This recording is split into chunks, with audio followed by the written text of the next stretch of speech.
Willie D Live. What's up, family? Former President Barack Obama says the United States is at an inflection point following the assassination of conservative activist Charlie Kirk, and that Donald Trump, your president, has further divided the country rather than work to bring people together. Check out Barack further explaining his position. The central premise of our democratic system is that we have to be able to disagree and have sometimes really contentious debates without resort to violence. And when it happens to some,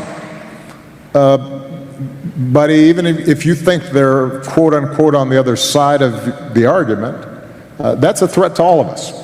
And we have to be clear and forthright in condemning it. Now, that doesn't mean that we can't have a debate about the ideas that people who were victims of political violence were promoting. And so I've noticed that there's been some confusion, I think, around this lately. And frankly, coming from the White House and some of the other positions of authority that suggest, even before we had determined who the perpetrator of this evil act was, that somehow we're going to identify an enemy. We're going to suggest that somehow that enemy was at fault, and we are then going to use that as a rationale for trying to silence discussion around who we are as a country and what direction we should go. Now, is it just me, or do y'all hear Barack kind of tiptoeing around these answers? You know, he's very measured in his words. Now, I get why he's being measured. I get why he's doing that, why he's being very careful, but at the same time, the other side ain't being very careful about how they talk and how they address these type of issues. This is what I'm talking about, fam, what emboldens people to do what they do and make them think that the rules don't apply to them. See, had Buddy had been some type of Democratic pundit, commentator, activist who was very offensive and very outspoken about conservatives, they would be pouncing all over his head, and the Democrats wouldn't be doing nothing about it. But since the shoe is on the other foot,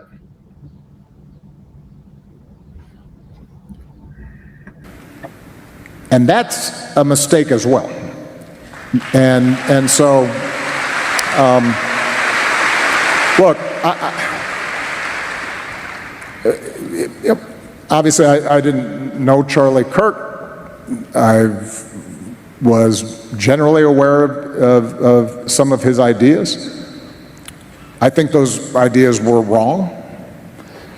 But that doesn't negate the fact that what happened was a tragedy and that I mourn for him and his family. He's a young man with 2 small children and a wife who obviously, and a huge number of friends and supporters who cared about him. And so we have to extend grace to people during their period of mourning and shock.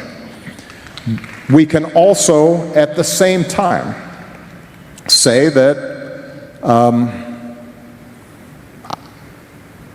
I disagree with the idea that the Civil Rights Act of 1964 was a mistake. That's not me politicizing the issue. It's making an observation about who are we as a country. I can say that I disagree with the suggestion that my wife or Justice Jackson does not have adequate brain processing power. I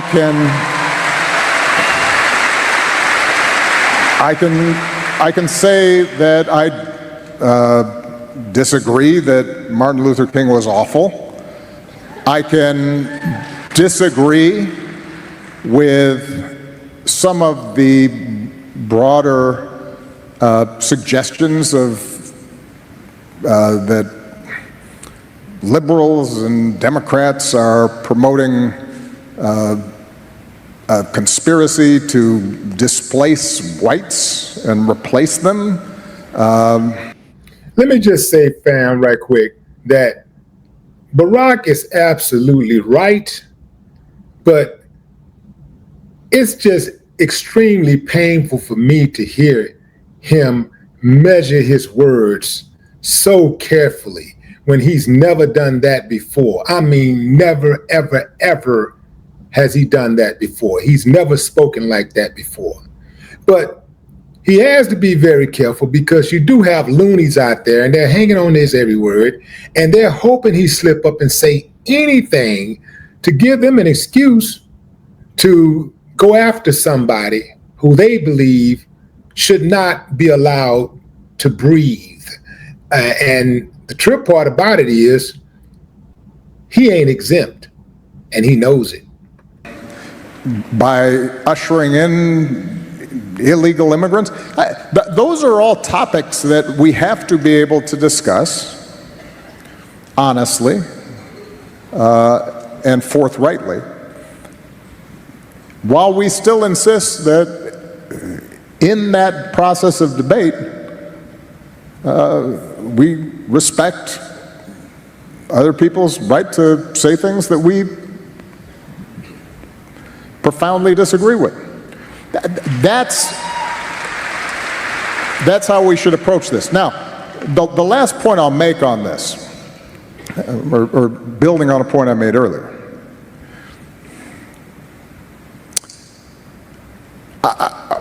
I've been very impressed with Governor Cox in Utah and how he's approached some of these issues.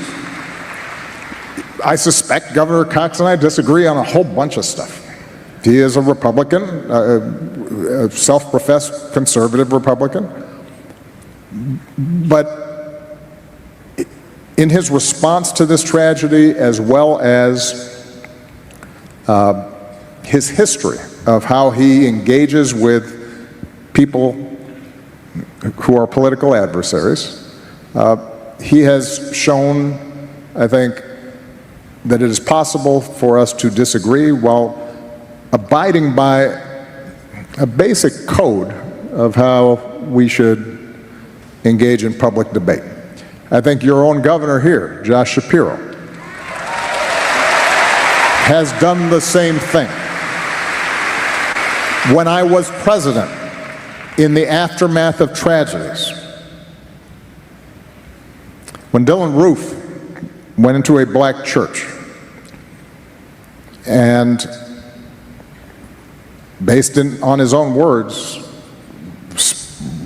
shot a group of folks who were engaged in Bible study and who had invited him in. Y'all hear that? They were engaged in Bible study. This is for all you out there who think as long as you pray on it, as long as you go to Bible study, you just ask God to handle it for you. This is for all of y'all out there who think that as long as you're educated, as long as you do the right thing, as long as you pay your taxes, as long as you don't bother anybody, as long as you are a good neighbor, as long as you don't start no mess, as long as you mind your own business, as long as you try to assimilate, as long as you go along to get along, that they'll leave you alone, that you won't have any problems. You think just because you got money, you're exempt. Do you hear how the former president of the United States is measuring his words? That ain't for the country. That's for him. That's for his sake. I appreciate the diplomacy that he's expressing, but them damn words just sound a little too scary for me. I got to keep it a buck, fam. And according to him, it was for racist reasons. As President of the United States, my response was not, who may have influenced this troubled young man to engage in that kind of violence, and now let me go after my political opponents and use that. George Bush, again, I don't agree with him on a lot of stuff, but he is a good, gracious man, and one of the, I thought, most commendable things that he did after 9/11, the most horrific thing to happen to the United States during the course of my lifetime, in my memory, in the aftermath of this terrible tragedy, made a point. We are going to go after the people who perpetrated this. But he explicitly went out of his way to say, we are not at war against Islam, and systematically. Horrible example, horrible example. The whole 9/11 thing, Bush sending those troops to die and kill in Iraq. We all know what the truth was behind that. This was a horrible example. And repeatedly talked about how we can't use this as a way to divide and target fellow Americans. And so when I hear not just our current president, but his aides, who have a history of calling political opponents vermin, enemies, who need to be targeted, that speaks to a broader problem that we have right now. And something that we're going to have to grapple with, all of us. Okay, I'll stop it right there, fam. So he's alluding to Charlie Kirk making the statement that Joe Biden should be executed. Those are Charlie Kirk's words. He said that Joe Biden should be executed. He said a sitting president should be executed. That's what he said about Joe Biden, the president at the time. Yeah. So imagine somebody saying that about Trump, especially a person who has millions of followers, saying that Donald Trump should be executed. Imagine the blowback from something like that. This is what I'm saying, fam. I don't like the double standards. I don't like how the Democrats curr in situations like this and the Republicans double down. I don't like that, because that is the thing that emboldens these conservatives and these right-wingers and these Nazis and Klan members and all of this stuff. This is the type of stuff that emboldens them. So I don't like that. But I will point out that what Barack said, everything that he said besides the comments about Bush and Iraq, was right on point. This is the way a president is supposed to communicate to the people. You're supposed to be diplomatic, and you're supposed to represent all of Americans, not half of America, or just the ones who voted for you. You're still making decisions that affect all Americans' lives. So when you are speaking on anything, you should always be considerate of all of your citizens that you represent. Because he's over in, I think, the UK right now.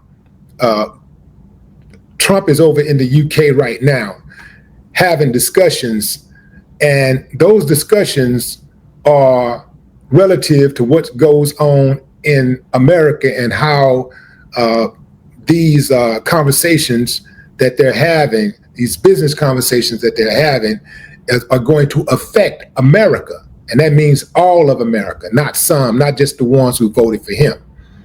But that's all I got, fam. It was hard to hear Barack give this explanation. Most of it was very good. He was on point with it. It was just, it just reminded me of somebody's taking a knife or a sharp object and scratching glass. It was very excruciating to sit through. But in any event, drop a comment, let me know what y'all think, fam. I'd love to hear your thoughts. No more talk.